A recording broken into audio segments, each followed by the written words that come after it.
Olá, essa é mais uma resenha nefrovascular e hoje a gente está aqui reunido para falar de um assunto extremamente importante.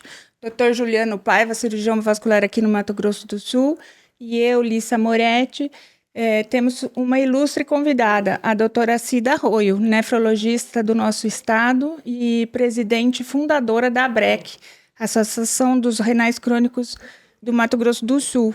Olá, doutora Cida, bem-vinda. É um prazer te receber. Prazer é meu estar aqui com você, Juliano, Lissa, parabéns pelo programa. Obrigada.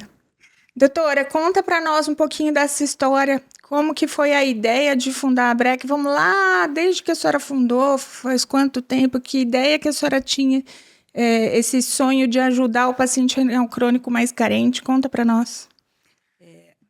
Muito longo isso, já tem 37 anos que eu fundei a ABREC, e na época eu era lá da Universidade Federal, professora docente do HU, né? E convivendo com os pacientes renais crônicos. E só lembrando que, na época, a nefrologia era uma cadeira muito nova no mundo, né? E a gente conseguiu 2 máquinas de hemodiálise lá para o HU na época. E eram máquinas tipo tanque, né? Com a água torneiral. Era aquele cilindro com papel celofane revestido, dupla face. Então, eu peguei realmente as coisas bem antigas, como que começou a hemodiálise. E nós convivendo com os pacientes, que paciente renal é um paciente que você não vê só uma vez por mês, você vê ele 3, 4, 5 vezes por semana. E naquela época era praticamente quase todo dia, porque a diálise era ruim, as condições da hemodiálise, a técnica da hemodiálise era ruim.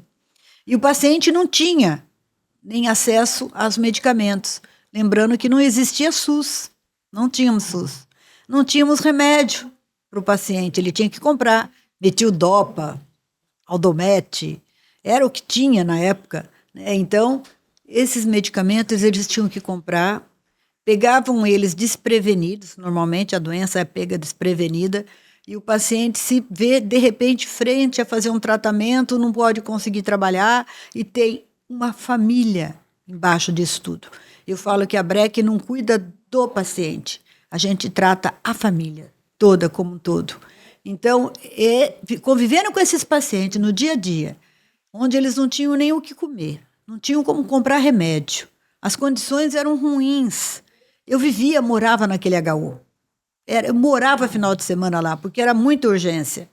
Então, eu comecei a tirar dinheiro do bolso, eu ajudava, eu comprava, fazia vaquinha na minha família, comprava alimentos. Eu convivi com os pacientes que me envolveram emocionalmente. Um era o José de Oliveira, que tinha 3 criancinhas pequenas, menininhas, e outra Carlinda, de 20 anos, que tinha tido uma necrose cortical pós-parto, e a família jogou ela aqui, ela era de Corumbá.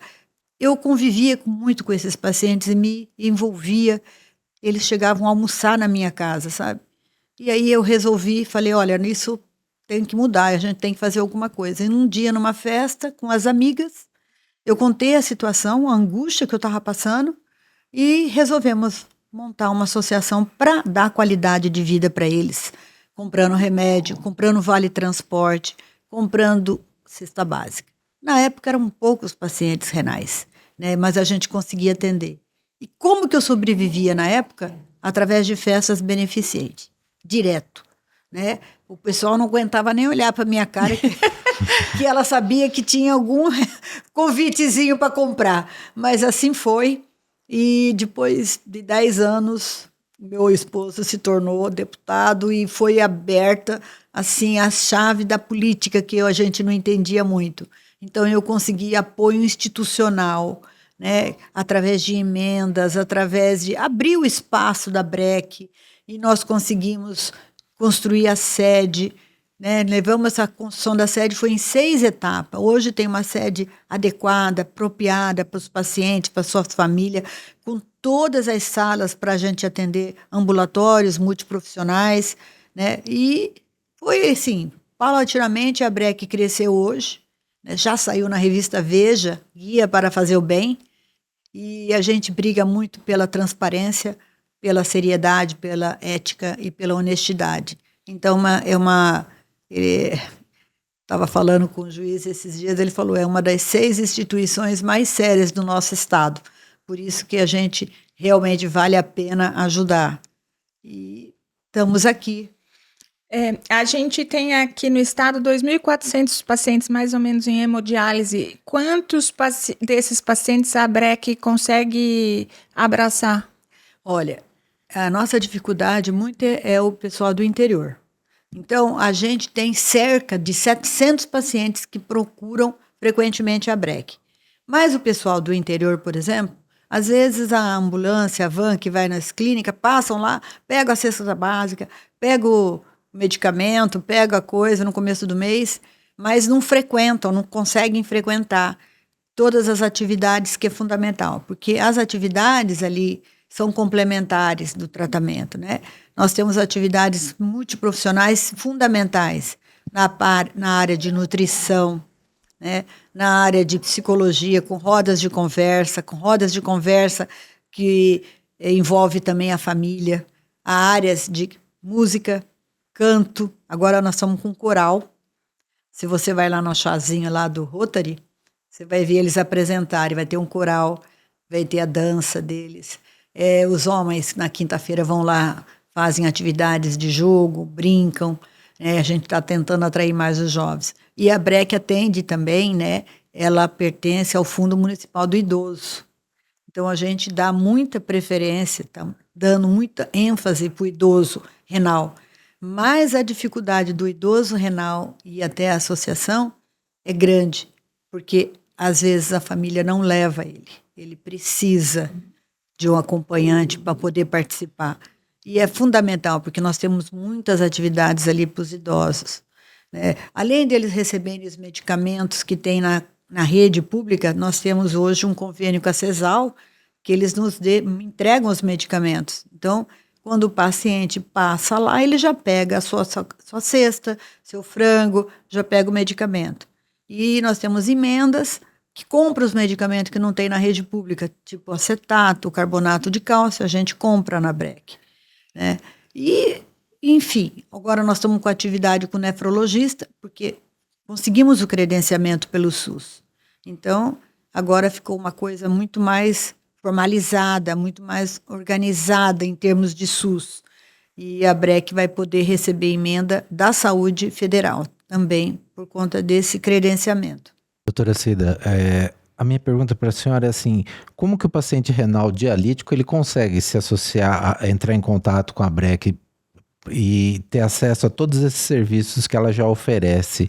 E a senhora conta para nós a inspiração da senhora na criação da ABREC. Ela chegou a seguir algum modelo pré-estabelecido ou foi da senhora essa visão de prestar toda essa assistência para a família renal?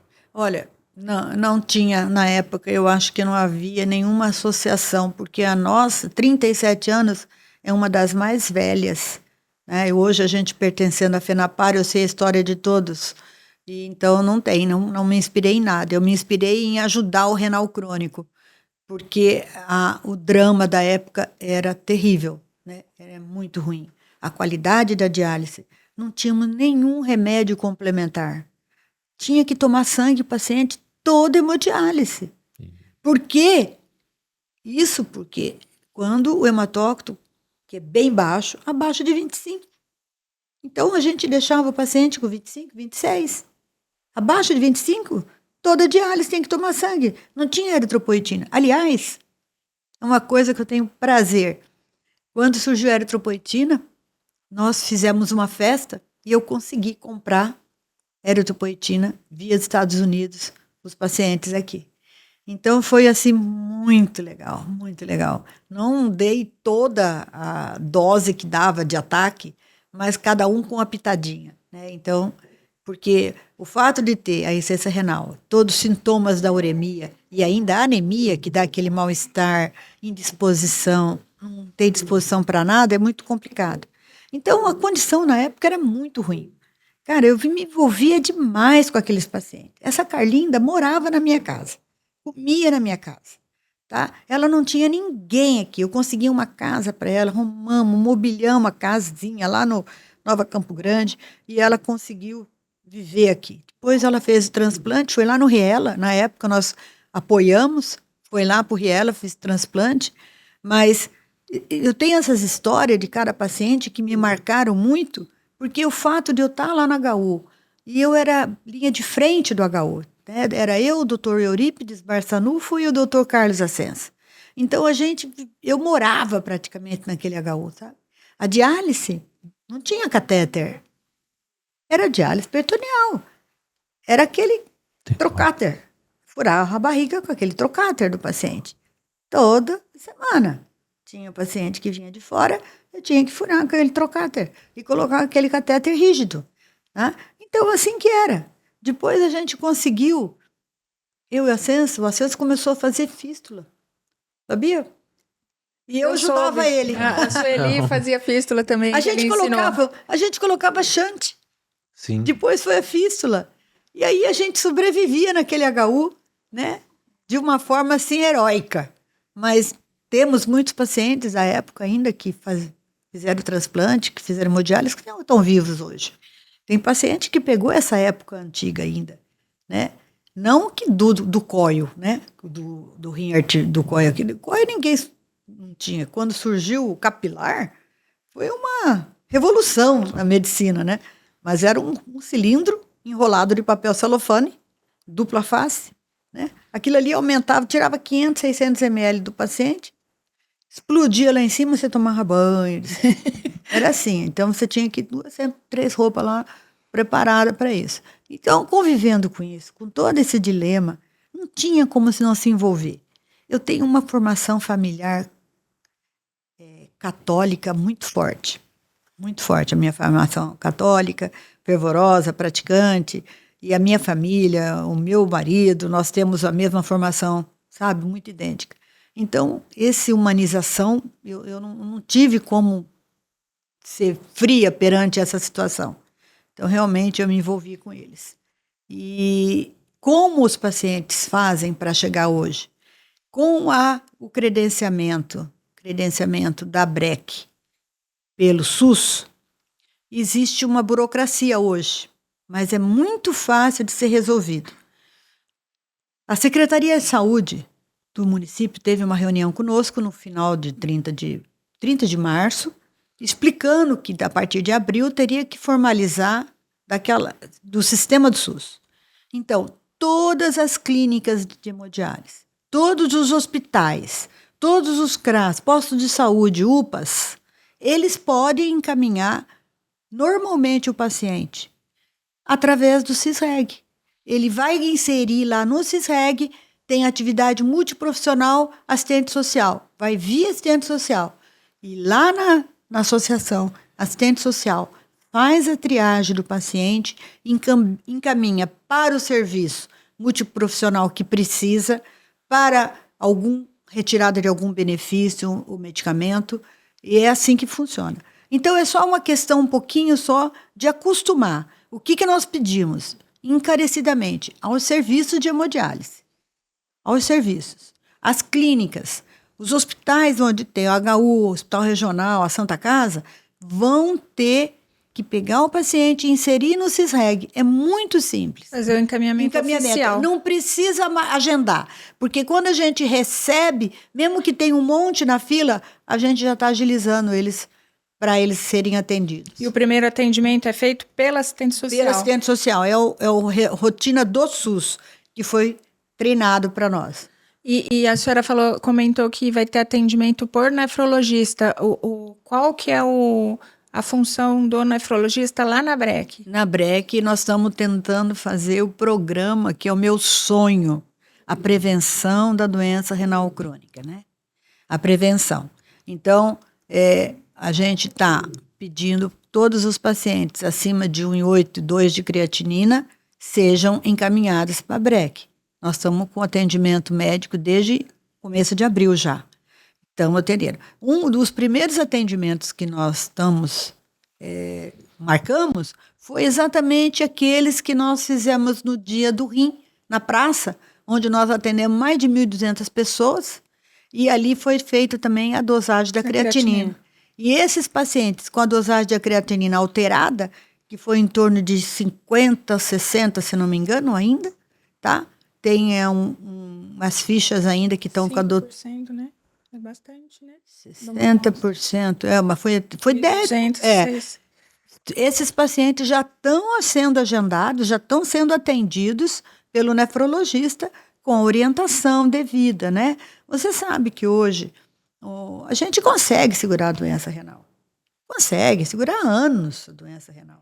Ainda mais agora com a liberação da dapaglifosina para a doença renal crônica, que está bem determinado a função, a importância dela. Então, hoje, a gente pode usar no doente renal crônico para segurar essa função renal. Então, esse que é o objetivo. Elissa, sempre, Juliana, é incrível. Eu não aguento chegar para nós para colocar na máquina o paciente. Você entendeu? É muito chato. Eu estava lendo que 80% dos pacientes entram em urgência dialítica, só 20% têm acesso à prevenção e manutenção da doença renal crônica e providenciar o acesso antes da diálise, né? Sim. É outra coisa isso, eles estarem preparados. Porque o problema aí não é só o acesso, como é uma doença silenciosa e não está sendo feito acompanhamento adequado da população para fazer o exame e fazer o diagnóstico precoce, esse paciente chega na urgência. Eu acho que a partir do momento que a gente começar a trabalhar mais a medicina preventiva, a gente vai ter não só menos pacientes utilizando o catéter, mas menos paciente chegando a fazer a diálise. Dá para entender, né, a posição. A gente precisa trabalhar essa parte. Por isso que eu coloquei agora o nefrologista, para atender e fazer a prevenção da doença renal crônica. O objetivo ali é esse, né? Não é o renal crônico, a gente vai dar todo o suporte complementar, multiprofissional, mas nosso objetivo é realmente ajudar esses pacientes renais crônicos, né, que estão sendo detectados e poder realmente segurar essa doença renal. A BREC lidera algumas campanhas como a diálise não pode esperar, então essa é uma das campanhas novas da BREC, do atendimento precoce desse paciente renal em fases mais iniciais. A diálise não pode esperar, não pode parar. Não pode parar. Na verdade, é um programa, como se fala? Uma campanha. É uma campanha da ABCDT, Associação Brasileira dos Centros de Diálise e Transplante. Eu sou da diretoria da ABCDT. Então, eu viro e mexo, estou lá em Brasília, agora mesmo vai ter outra reunião deles para a gente brigar entre aspas, né? Para ajudar não só o renal, mas também as clínicas. Porque você ajuda as clínicas, você ajuda diretamente o paciente. Indiretamente, não, diretamente. Né? As condições da diálise hoje estão bem complicadas, o sistema SUS está complicado, e a gente tem que fazer. Isso é que a gente pede, alertar o Ministério da Saúde sobre o problema da diálise no Brasil. Né? E a campanha, o Dia Mundial do Rim, é, né, uma campanha que foi desde 2003, né, que através da Sociedade Internacional de Nefrologia e a Sociedade Brasileira de Nefrologia, e a BCDT entrou também, faz essa campanha mundial para o dia 13 de março, que seria o Dia Mundial do Rim, alertar a população sobre o problema da doença renal. Então, esse é muito importante. E eu falo o seguinte, não é para ficar... Aquela semana, a março inteiro, nós fizemos um trabalho legal de divulgação na mídia, tivemos um respaldo muito grande, foi muito importante. E quantas pessoas que nos procuraram, ali na BREC mesmo depois, para saber sobre o rim deles. Então, alertando a população. Né? O paciente diabético hipertenso, que corresponde a mais de 60% dos casos, esse paciente tem que ser olhado de outra forma. É ele que vai levar, é ele que se torna renal crônico. É ele que está lá e pega o anti-inflamatório no posto de saúde, né? E pega o antihipertensivo sem fazer nenhum tipo de controle, ele troca a receita, né? Ele não faz nenhum check-up anual, nada, ele troca a receita, se bobear, nem mede a pressão, passa no plantão, por favor, alguém me dá a receita. Aí, para quebrar o galho, as pessoas vão dando. E aí vai ficando um vício, né? Porque o próprio paciente não tem consciência do que é bom para ele. Ele acha que é mais rápido ele pegar a receita. Com certeza, mas eu brigo muito com anti-inflamatório. Eu, nefrologista, odeio anti-inflamatório. Não sei se é porque eu sei da ação do anti-inflamatório no rim, né? Então, e o que acontece? Vai no posto, Medicação. porque é gostoso, tira a dor na hora, né? Passa a dor na hora, aí vai e continua viciando. Hoje está entrando muito paciente com nefropatia por anti-inflamatório. Não, e aprende o nome, no posto não me dá uma receita, vai na farmácia e compra, porque nem é tão caro. Junta, passa a dor, ele continua trabalhando, exercendo a atividade dele sem dor, mas o rim dele tá... Evolui para excepcional crônica terminal. E é uma medicação que compra de demanda espontânea, né? Não precisa de receita nem nada, né? Doutor, como é que a senhora avalia a assistência pública, a saúde renal do nosso estado? Com tantos anos de experiência que a senhora tem, com tanto conhecimento, como é que a senhora acha que a gente pode melhorar essa saúde prestada ao paciente renal? Primeira coisa, prevenção da doença. A gente não pode usar só a fase final, só a diálise, a gente tem que segurar a porta, fazer a prevenção, esclarecimento. E não é uma vez por ano, não é só março, 13 de março. Isso é uma campanha que tem que ser maciça da Secretaria de Saúde do Estado no município, para a gente atingir. E atendendo esses pacientes de risco, esses pacientes que podem evoluir, a gente consegue segurar essa doença. Em relação ao tratamento dialítico, o Mato Grosso do Sul nós temos, graças a Deus, um bom acesso. Nós não temos pacientes com longas filas, nós temos realmente conseguido atender a demanda. Consegue atender a demanda. O grande problema nosso são as cidades distantes do interior.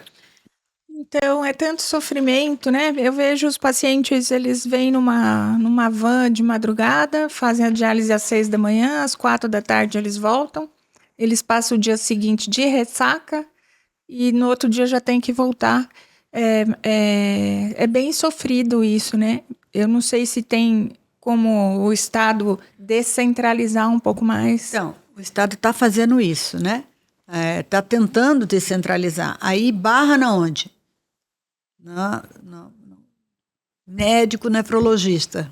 Que para o interior. Do interior. Não, por exemplo, agora abriu lá em Naviraí. Eu tinha uma pacientezinha que vinha de Naviraí. Gente, ela vinha 2 horas da manhã, chegava, e aí, olha, era uma judiaria. Parece que em Naviraí só estão fazendo segunda, quarta e sexta, alguma coisa assim, um turno por enquanto. Por enquanto. Mas começou. Começou já. Já começou. Isso é uma coisa muito boa. Eu tenho uma colega vascular que começou a fazer o acesso lá já. Eu acho tão interessante que a gente vai distribuindo os profissionais competentes para poder melhorar a vida desse paciente, né? Então, mas o médico que cuida lá, que ficou responsável, é o Pedro, né? Lá de Dourados. Está tendo muita dificuldade, muita complicação. Não é fácil, porque é impossível você não ter um nefrologista residente lá, né? Porque as intercorrências são muito grandes. Mesma coisa Porto Murtinho, né? É o grande dilema da Secretaria de Saúde. Isso que eu estava falando agora com os nossos colegas, uma forma que a BREC tem, que eles pediram para mim, incrementar a diálise peritoneal. Porque nessas cidades, longe, distantes, onde tem 3, 4 pacientes para dialisar, não tem suporte para um médico montar um serviço. O serviço é caro, é muito caro. E nem é volume de pacientes, são poucos pacientes. Não tem como montar um serviço com 3, 4 pacientes. Então, sempre vai ter que drenar para algum polo. Tá? Eles estão conseguindo, mas, por exemplo, às vezes aqui da UANA está lotado. Sempre está. Está sempre lotado. Então, o pessoal está vindo para cá. Bonito. Não consegue ir para Aquidauana. Está vindo para cá ainda. Não consegue. Tem Guia Lopes. Tem Três Lagoas. Três Lagoas tem, né? Ponta Porã ali tem serviço. Guia Lopes, Jardim e Gente, ali... Bodoquena? Não, Não, ali por do aí. lado de Jardim. Tinha Lopes, Jardim e... Nossa, Não tô lembrando não, eu também. tô com Eu, cabeça. eu sei que tem um centro de diálise agora em Costa Rica, que eu atendo pacientes de lá. Coxim É, tem também, que eu acho que pega uma região. Só Coxim, que, assim, são centros pequenos e continuam agora vão vindo. ampliar. Ah, já Coxim vão. já estão ampliando, porque pega Rio Verde, É. pega toda aquela região ali, Pedro Gomes, pega tudo ali. Então, já está muito pequeno, eles já vão ampliar. Vão ampliar bastante, parece, ali o serviço. Não só o serviço, mas o hospital. O outro serviço que eles queriam montar, que seria o ideal, era Jardim. E Jardim não, não teve também o suporte para montar o serviço. Porque o serviço de hemodiálise, infelizmente, né, os nossos materiais são tudo importados. Nós não conseguimos produzir nada aqui. E nós dependemos hoje de 2, 3 multinacionais, né, que estamos na mão deles, dos fornecedores. Né? E esses fornecedores não estão querendo saber se teve reajuste de SUS, se teve ou não teve. Eles aumentam e acabou. Então, está se tornando inviável um serviço. Um prefeito do interior não aguenta bancar o serviço. E fora que demanda uma mão de obra especializada de diversas áreas, né? Porque uma equipe multidisciplinar especializada em nefrologia, para você montar em cada um desses serviços, é complicado. Você levar profissionais super especializados para cada serviço. Então, o que eles estão querendo? Fazer, incrementar a diálise peritoneal. Que seria a Mais solução? fácil. Seria. Vamos pensar numa forma de ajudar, porque precisamos fazer alguma coisa realmente. Porque a realidade nossa desses pacientes do interior é muito triste. Não, vamos pensar numa solução, né? Eu sempre me questionei por que só 3% da população do Brasil faz DP, né? Diálise peritoneal. Não dá lucro para alguma empresa. Eu fico questionando por que não tem treinamento, que os pacientes conseguem fazer durante a noite em casa, fazer a troca, não necessariamente precisam todos de máquina. Eu não entendo direito a política. A política é o seguinte, isso que eu estava conversando agora mesmo com o nosso colega. O que acontece? A remuneração do SUS é muito baixa. O Maurício, da Secretaria Estadual de Saúde, ele deu um cofinanciamento estimulando a diálise peritoneal.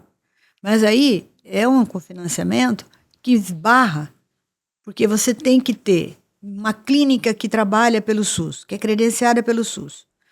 Tem que instalar o catéter lá no hospital público. Então tem que ter uma pessoa de ponta lá. Você está falando por que não dá? Não dá lucro, porque quem ganha é Baxter. Sim. É a Baxter. É o material todo, você recebe, se a clínica for, recebe e paga Baxter. Né? E ainda paga 2 vezes, porque ela faz a nota e paga para Baxter. Ou seja, é como se fosse bitributação, entendeu? Essa é uma forma que vai ter que mudar. E a FENAPAR, como eu falei para vocês, a Federação Nacional dos Pacientes Renais Transplantados, nós tivemos um curso muito legal de diálise peritoneal e pela uma forma, através, quem patrocinou foi a Baxter, mas uma forma de o que poderia, por que não aumenta, por que com todos os incentivos não tem jeito de aumentar. Então uma briga começa assim, lá de ponta, né? Tem que ter um melhor reconhecimento lá, tabela SUS. Tem que melhorar, tem que mudar essa forma, se vai pagar, por que se quem recebe é a Baxter, a fornecedora, por que temos que emitir uma nota para eles? Você entendeu? Você paga o imposto. Duas ainda. notas. Duas notas. Que ele paga, você paga. Certo. Também. É a forma realmente de negociação, que começa lá de cima. Depois estimular. Nós passamos por 1 mês fazendo todo esse roteiro, o que a gente pode fazer para estimular. Eu acho que tem sim chance da gente melhorar. Porque nós não podemos continuar desse jeito. Não podemos. Temos que estimular realmente. A diálise peritoneal, ela não paga o médico. Não, o médico só tem problema. só tem problema, né? A intercorrência toda que tem do paciente, que tem infecção, que tem alguma coisa, vai lá no hospital público. E tem que ver hospital público, quem que vai ser a retaguarda de cada hospital público para atender esse paciente em DP. É só questão de organizar. E eu voltar a fazer. Porque na época, no HU, naquela época ainda, nós começamos a fazer. Quando surgiu a DP no Brasil com o Riela, nós trouxemos o Riela aqui para o HU e nós fizemos as diálises peritoneais. Hoje, quem são os principais parceiros nos projetos da ABREC? Os principais parceiros? Os emendas parlamentares, deputados e dos vereadores. E temos também um convênio com a Secretaria, convênio próprio com a Secretaria Estadual de Saúde. Temos também um convênio, por exemplo, com a CESAL para manter os medicamentos lá na farmácia da ABREC. Né?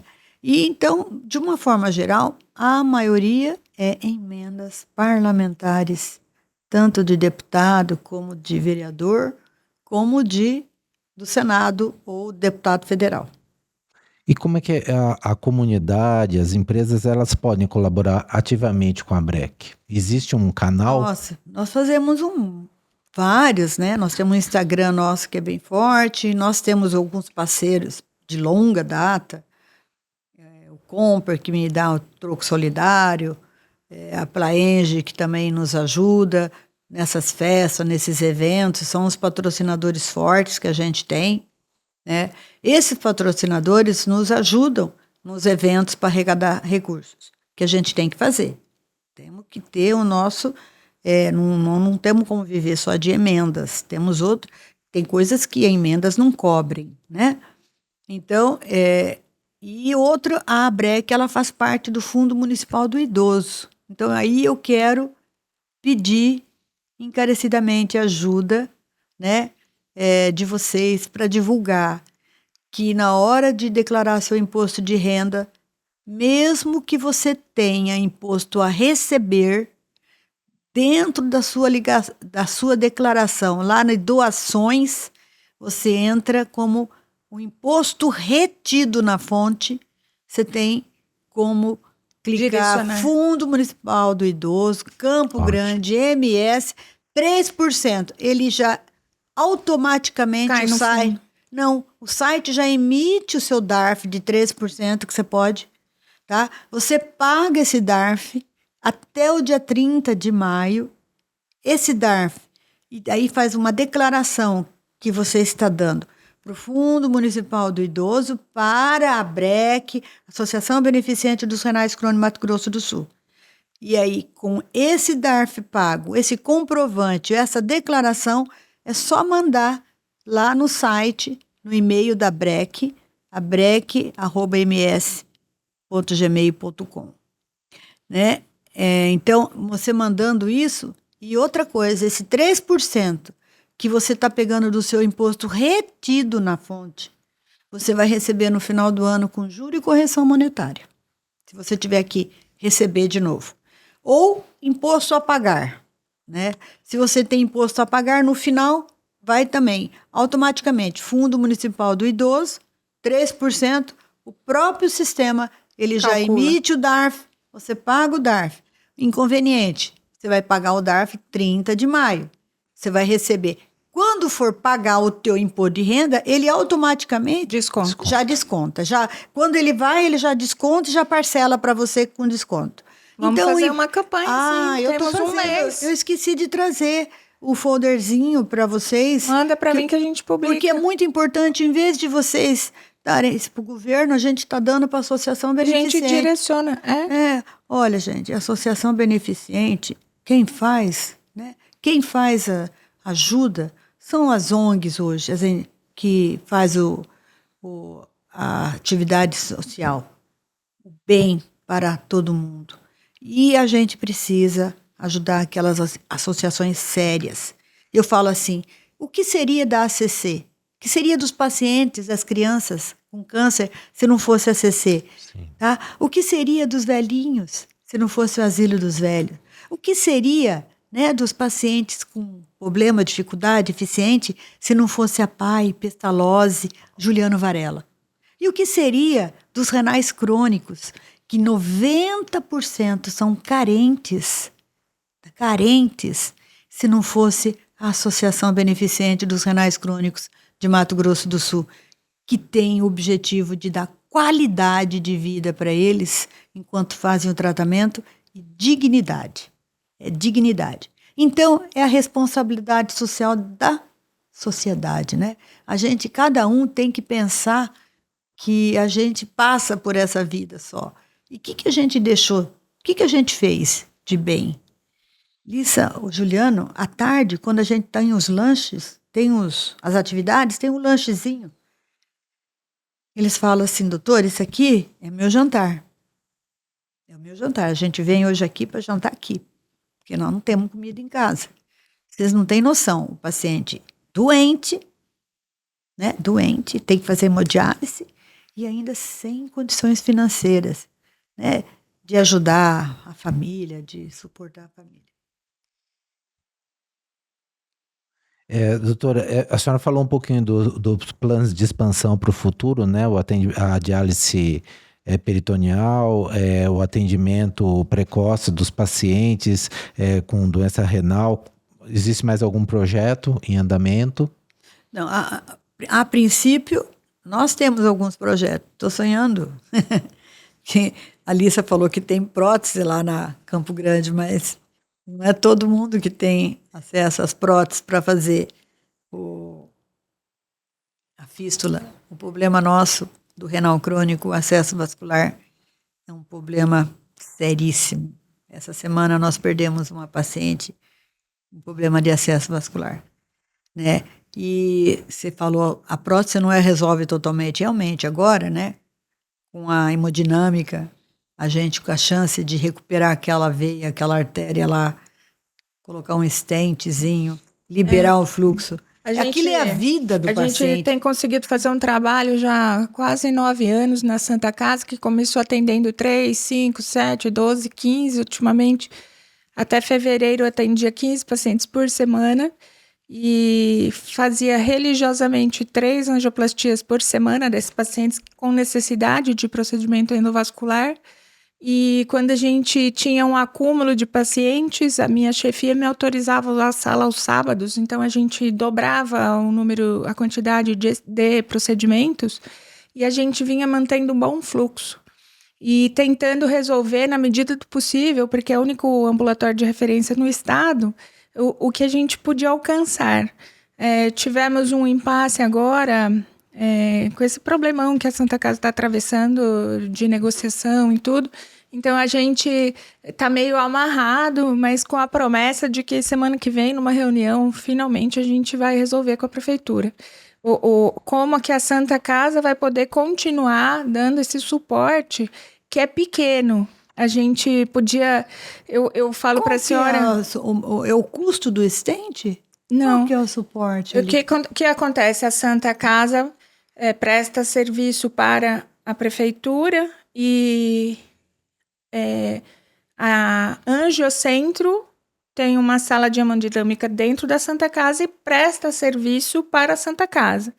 Então, a gente segue o caminho. Eu trabalho na Angiocentro, através da Servanjo, prestamos serviços para a Santa Casa, que recebe da prefeitura e repassa. O problema é que é um hospital que é referência de doença arterial e nós já tivemos épocas de 70 pacientes internados esperando procedimento. E os renais crônicos, devido a bastante insistência e ponderação de todo mundo, a gente deixou de internar eles na urgência para não ficar mais tempo internado e começou a fazer esse ambulatório para fazer eletivamente. A gente trata esses pacientes como urgência, por isso que as cirurgias eletivas do paciente renal crônico não são desmarcadas, de jeito nenhum. Porque eles são tratados como se eles fossem urgentes. Só que eles não internam. Eu faço o AIH normal do SUS e vou fazendo os pacientes... Mas a gente não está conseguindo encaminhar para você. Porque o ambulatório fechou desde fevereiro, quando começou a crise da Santa Casa com a prefeitura, resolução de pagamentos, repasse de verba. Então, eu fiquei no meio... Mas, teoricamente, segunda, dia 5, né? Eu vou ter uma reunião para resolver, vamos ver. Se puder precisar da minha ajuda, eu estou disposta. a gente pode, através da associação, dar um respaldo aí para você. Somatória de forças, eu acho que é muito importante. Né? E a gente fazer realmente essa pressão, que é vida deles, né? O acesso vascular é a vida deles. E quanto às próteses da Davita, o que a gente está tentando coordenar com a minha chefia imediata é que os pacientes que têm indicação, porque não são todos, né? Quem tem estenose central não adianta colocar uma prótese. Eu tenho que tratar primeiro a estenose, posso até usar uma prótese, mas eu preciso tratar primeiro. Mas os que tiverem indicação serem avaliados por mim na Davita Campo Grande, os da Pantanal encaminhados para lá, eu faria avaliação, se tivesse indicação, usar a prótese lá, mas isso tudo está sendo... já tem uma estrutura formada com uma enfermeira, uma técnica de enfermagem que trabalha só nesse setor, quando eu estou lá elas me dão suporte, então assim, está melhorando, é devagar, igual a senhora começou a ideia pequenininha, fazendo almoço e jantar para angariar fundo para as pessoas, a gente começou devagarinho, né? E a gente está tentando cada vez melhorar. E o número é cada vez absurdamente enorme, né?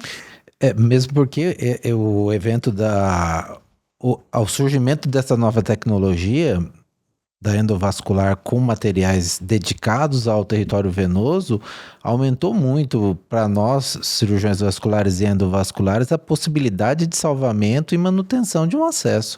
Hoje a gente consegue manter esse acesso desde que a gente tenha o paciente de uma forma indefinida. Fazer um bolinho para nós, a gente tem um bolinho aqui do bolo de manhã, ele patrocina para nós todo o podcast, um bolinho para a gente adoçar a nossa vida.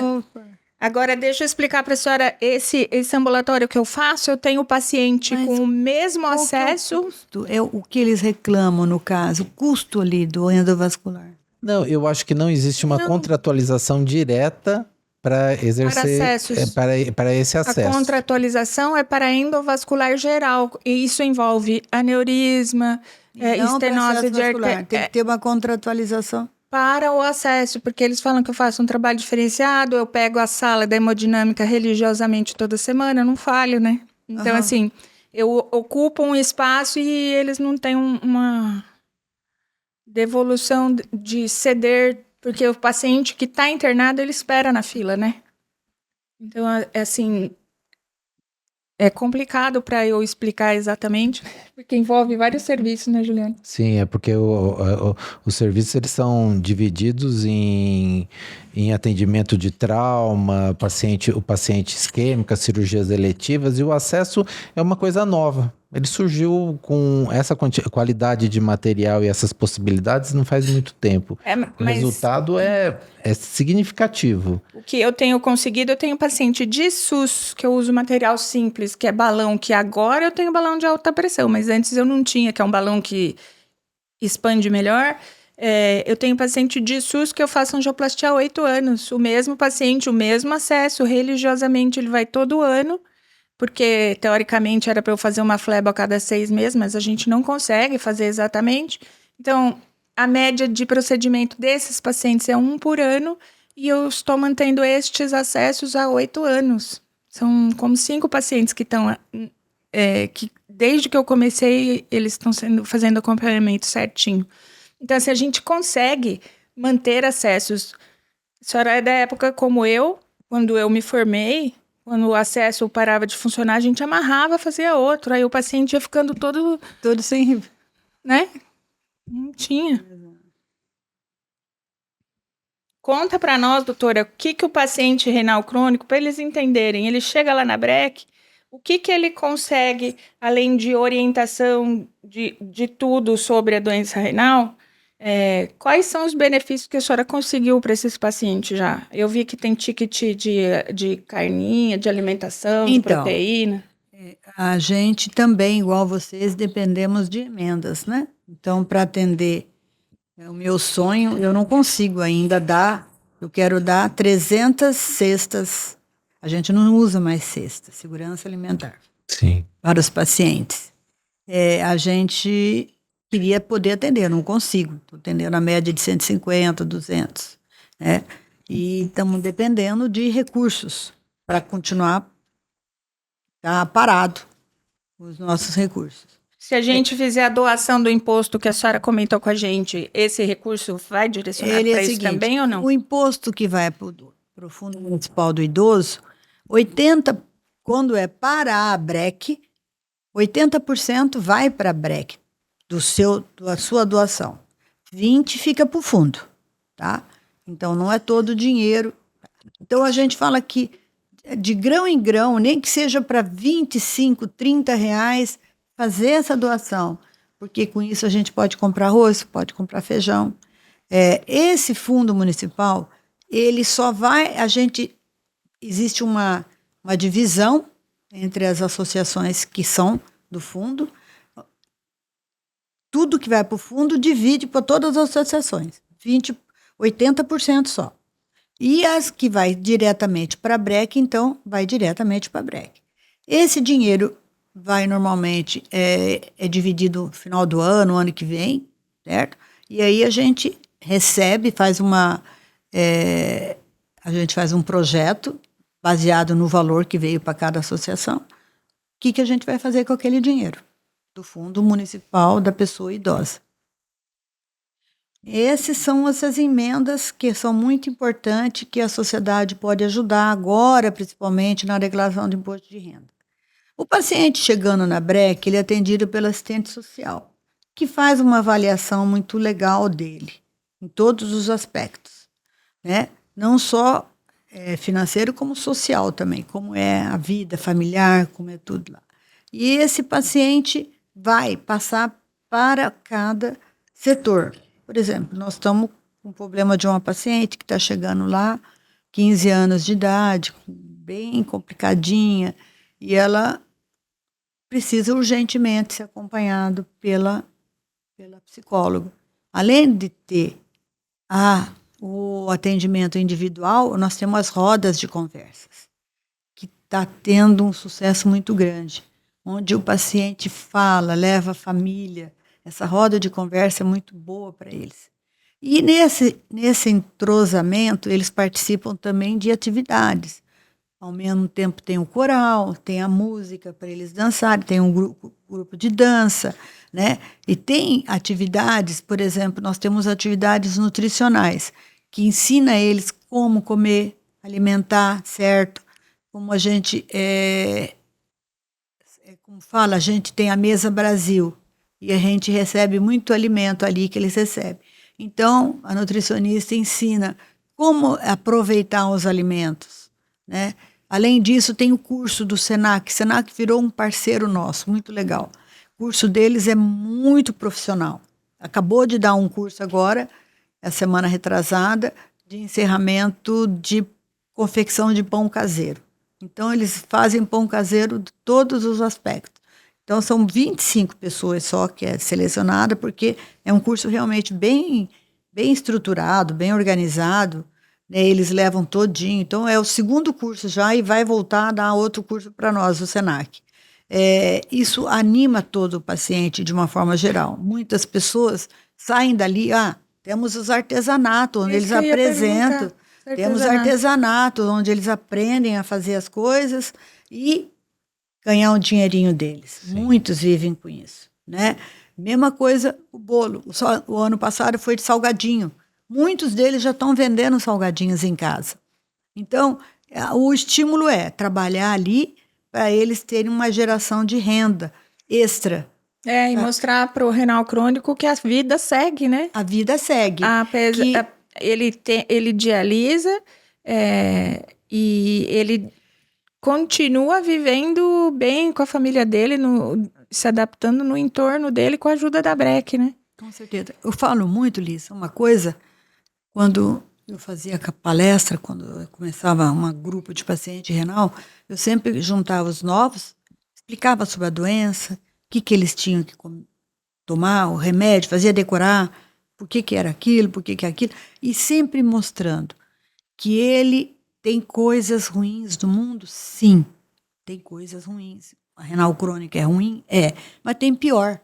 Se fosse uma insuficiência no fígado, se fosse uma insuficiência cardíaca grave, ou ele faria um transplante ou ele morre. Sim. Infelizmente, né? Nós falamos isso hoje, né? Ele não eu falo isso para ele, se fosse coração e fígado, você ficava internado 3, 4 meses e morria. Nós temos uma máquina que você tem um amor de ódio e amor, né? Tem um sentimento de ódio e amor pela máquina. Mas essa máquina faz exatamente o que o teu rim, que o tempo todo o nosso rim funciona, vai fazer 3 vezes por semana. E vai manter você com uma qualidade de vida boa, se você tomar todo o medicamento, se você comer adequadamente, se você não extrapolar, você pode ter uma vida tranquila, social, trabalhar, desde que não deixe de fazer a diálise. E enquanto aguarda o transplante. Muitos pacientes não querem nem falar em transplante, têm medo. A gente explica sobre isso.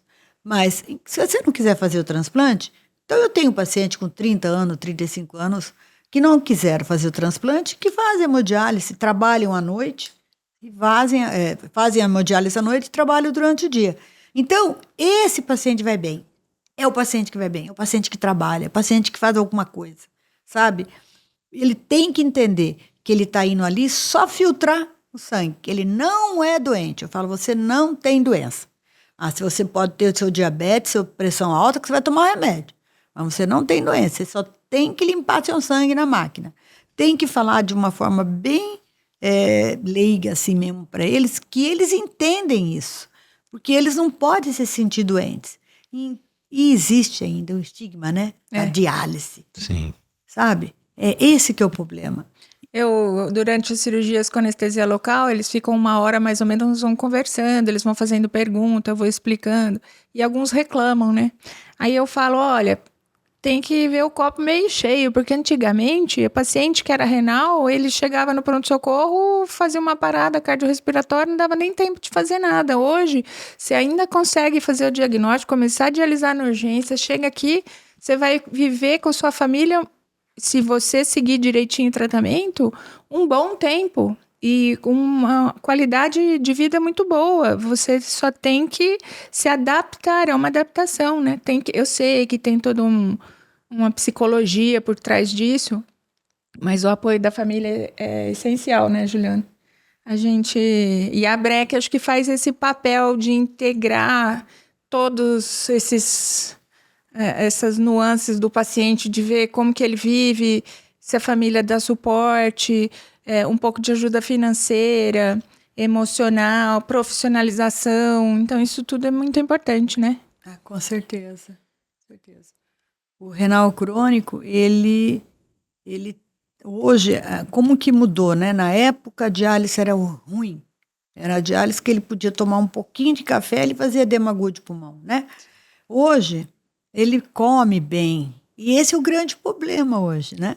Porque ele fala assim, estou comendo igual a lima nova, porque está bem dialisado, tirou as escórias, né? Então fica, e aí ele come bastante. E aí qual que é o problema hoje? A doença renal óssea. Porque é o fósforo alto. E hoje ele tem acesso, né, aos medicamentos tipo Renagel, Sevelamer. Na Brec nós temos carbonato, temos acetato. Esses medicamentos para controlar o fósforo. E nós temos os remédios, né, que são da Casa da Saúde, de alto custo, que não existia. E hoje eles têm acesso a isso. Mas eu passo mal com esse remédio. Eu falei assim, se você tivesse que comprar R$1.500 um frasquinho desse. Verdade? É verdade, R$1.500. E eles têm acesso a isso, né? O Sinacalcete, pelo amor de Deus. Então, é brincadeira. Eles têm que conversar com o paciente. O paciente tem que entender. Hoje, um dos grandes complicadores nosso é que eles vivem muito tempo bem e acabam relaxando. E o fósforo não dá sintoma, né? A doença renal óssea, ela é silenciosa. Até na hora que quebra, cai, aí aparece. Então, na verdade, ele não sente isso, ele não entende isso. Isso também tem que ser explicado, conversado com o paciente, né? Porque é um dos complicadores hoje do doente, é a doença renal óssea. Né? E não só ele, né? Junto com a doença renal óssea, calcificações vasculares. Doutora Cida, qual é a mensagem que a senhora deixa para o paciente renal crônico e para a família, com todos esses anos de experiência? Eu acho que toda essa apresentação da senhora já é uma mensagem, mas o que a senhora gostaria de deixar para esse paciente, para esse familiar? É o que eu falo, o que eu costumo falar quando eles chegam para fazer a diálise pela primeira vez. Não pode se assustar. A doença, ela não é, a diálise não é um tratamento definitivo. O tratamento definitivo é o transplante. Mas se você não quiser, você pode ficar fazendo filtrando o teu sangue 3 vezes por semana, comendo bem, tomando certinho o medicamento, você pode ter uma vida normal. Não ache que a doença que o renal crônico é doente. Você não pode se sentir doente, primeira coisa. Participe das atividades da BREC. A BREC é uma associação que foi criada com o intuito de ser a casa do renal crônico, que dá apoio para o renal crônico, que tem o objetivo de dar qualidade de vida para o renal crônico. Então, é muito importante ter essas atividades complementares ao tratamento dialítico. Não adianta só ir lá e fazer a diálise. É muito importante fazer todos os tratamentos multidisciplinares, terapias ocupacionais, as atividades físicas, né? Quando que antigamente a gente mandava o paciente fazer musculação, hoje a gente manda, né? Hoje temos uma atividade muscular, nós temos um fisioterapeuta lá. Então, ele não pode ficar desanimado, porque eu falo, a cabeça ruim, a doença vai ruim. Porque se o paciente está depressivo, é aquele paciente que vai mal na máquina. Nunca acerta, a pressão alta, está sempre descontrolado. É aquele paciente depressivo. Então, hoje também nós temos os antidepressivos. N antidepressivos que a gente pode completar com a terapia, com a terapia psicológica. Então, não podem desanimar. Não podem desanimar. Cuidem do seu acesso vascular. O acesso vascular é aquele pedra preciosa que você carrega no corpo, eu falo para eles, né?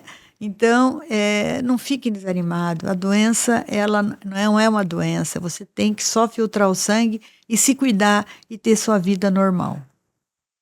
Bom, a gente está chegando ao final de mais uma resenha. A gente está emocionado com essa visita hoje. A gente agradece muito sua presença e toda essa história de vida, essa dedicação a um paciente que podia estar desassistido e ele está muito bem assistido no momento. A senhora continua indo atrás, acabou de fechar o convênio com a prefeitura para fazer o encaminhamento regular pela CESAL. Isso tudo eu acho que é muito importante para todos os renais crônicos desse estado e a gente vai tentar dar o apoio que a gente puder, principalmente nesse negócio do imposto de renda, gente. Vamos dar uma olhada e ver o que a gente pode fazer com isso. Então, eu e o Dr. Juliano Paiva tivemos o prazer de receber hoje a doutora Cida Arroio. Obrigada. Fica aqui que vai ter mais coisa boa depois, tá bom?